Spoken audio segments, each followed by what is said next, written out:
going on, guys? VenomousFatman here, and I got a brand new OTGT for you. This time I'm talking about Square Enix's new game that just came out today, The Third Birthday. Now, The Third Birthday is actually part of the Parasite Eve saga, which is Parasite Eve 1 and 2, but they decided not this time to call it Parasite Eve. For some reason, they called it The Third Birthday. But anyway, it's on the PSP, okay?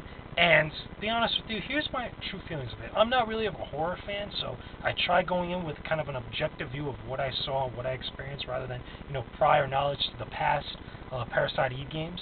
And here's how I felt. Since this is a horror game, obviously you would think there'd be much more of a horror type of presence on it, but here's the problem with it. It didn't feel like it was really horror. It felt more action-y than anything else. I felt like I was playing Resident Evil 5 or Resident Evil 4, to be honest with you. Now here's the thing. The gameplay is okay. Playing the actual game is alright, they actually have all these creatures stuff, you get all these weapons and stuff, and different abilities you could do. But the targeting is kind of you're able to free aim if you want, but it also has an auto lock system, kind of like with the camera and stuff. You hold L in order to lock onto the actual kind of character or whatever enemy that you're trying to fire at or boss. But sometimes it can get a little bit annoying. I know if the enemies are really above your head, the main character Aya, won't actually look all the way up and kind of aim at it and actually have the camera looking at it. You'll just be looking at right over her shoulder, and she'll be just looking up kind of like this, and all you'll see is like right back here and stuff. So that kind of got annoying in some spots, especially like with these flying enemies that kind of like throw dust all over the place that kind of kill you if you touch the dust. That kind of got a little bit annoying, but there aren't a lot of spots like that, but it is there, so it is worth mentioning.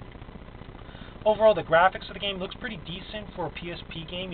Square Enix always has beautiful cutscenes. The cutscenes in this are awesome. It's kind of like a mature, much more bloodier, and much more nastier Final Fantasy cutscene type of stuff. But there's a lot of blood in here, mind you, okay? So these kind of like tentacles and stuff are just going around in different parts of time, actually killing other people. And it has this thing called the Babel, which is this giant tree-looking thing that, is pretty much messing up New York City. So it's pretty interesting. The cutscenes look great. The story's kind of okay. It's kind of there and stuff. It's all right. But the gameplay itself, like I said, there's a little bit of problems with the camera. It could get a little bit repetitive going on through the entire game. I know the most annoying thing I had to say that I found throughout this game are the boss fights. Now, it's not that the boss fights are hard. The boss fights can actually be really simple. But number one, they take a real long time for some odd reason, and it's not due to the fact that they're difficult themselves, because each boss has a kind of strategy that you could follow in order to kill it. But depending on what your loadout is when you go in, like when you go from either the hub worlds or the little checkpoints throughout every one of the actual levels and missions that you go through, if you don't have the right weapons equipped, you're kind of screwed there, kind of facing this same boss for like a good 25 to 35 minutes, and sometimes that could get really annoying, for a portable game. But that, if anything, that was the only really big problem that I had with the gameplay. Other than that, enemies coming at you and stuff, I didn't mind that at all. You could kill them with ease. It felt a little bit easy, and that was one of the major problems, if anything, that I had with it, besides the bosses, is that it doesn't feel like horror. It's just, action. It's pretty much, my character has the ability to really kick some ass like that, and I'm not getting scared. Even with these beautifully rendered cutscenes. Like I said, it felt like Resident Evil 4, Resident Evil 5, where in those games, it wasn't so much about the fear factor, it was more about kick-ass action, for that matter.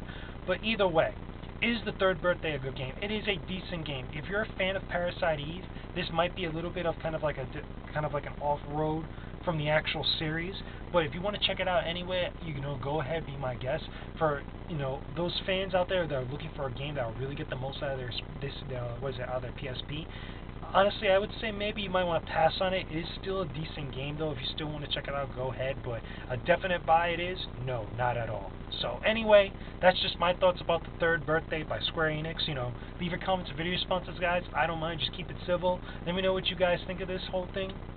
If you like this game, or if you actually like Parasite Eve 1 and 2 better. Do you think this one was more horror, even though I say it wasn't? Or do you think it's not, like me?